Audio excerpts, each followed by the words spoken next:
The Netherlands is the bicycle capital of the world. The Dutch make 4.5 billion trips by bicycle each year, and each cyclist travels on average 878 kilometers annually. 84% of the population has at least one bicycle. This includes men, women, young, old, rich, and poor. The system is so efficient that in urban centers, trips made by bicycle are on average 5% faster than the same trips made by car. For a healthy population, this is great because this form of transportation is free.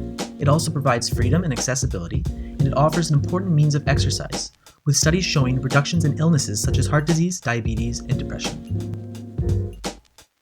Cycling also promotes social capital and belonging because it fosters interaction between people and their built environment. These are interactions that don't seem to take place in the same way from the seat of a car. This begs the question, how did the Dutch keep their cycling culture alive when so many other countries lost theirs? Many people think the Dutch cycle just because they have designated bike lanes, or because the country is so incredibly flat. Sure, these play a significant role, but maybe the most important reason for the Dutch cycling culture is actually overlooked. Bicycles were a major means of transportation up until the 1940s, but in the years following World War II, road networks and highways were constructed across the Netherlands, welcoming the age of the automobile. Dutch city planners approved routes for expressways leading directly into city centers to facilitate traffic. And in Amsterdam, demolition crews cleared large swaths of historic neighborhoods to make room for intercity highways. This is how the public reacted. A battle erupted between the government and the public over the construction of this automobile infrastructure and the increasing danger caused by cars for both cyclists and pedestrians, and especially for children.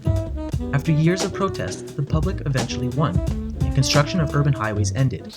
Politicians finally realized the important role that cycling had in society.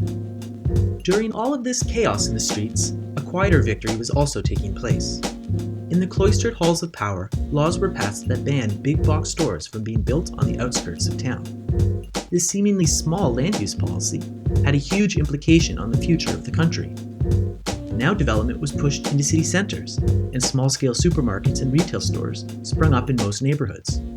As urban density continued to increase, car ownership was now optional, not mandatory, because people could easily access all their basic needs by foot or bicycle. The real lesson here for all those cities across the world trying to develop a similar bicycle culture is change requires two elements: a dedicated public outcry and forward-thinking policy. While protesters are an important catalyst for change, the paper-pushing bureaucrats remain the true unsung heroes. So I'll take this moment to give a well-deserved thank you to those protesters and paper pushers who unknowingly made the Netherlands such an accessible, healthy, and open society. You left a pretty great legacy.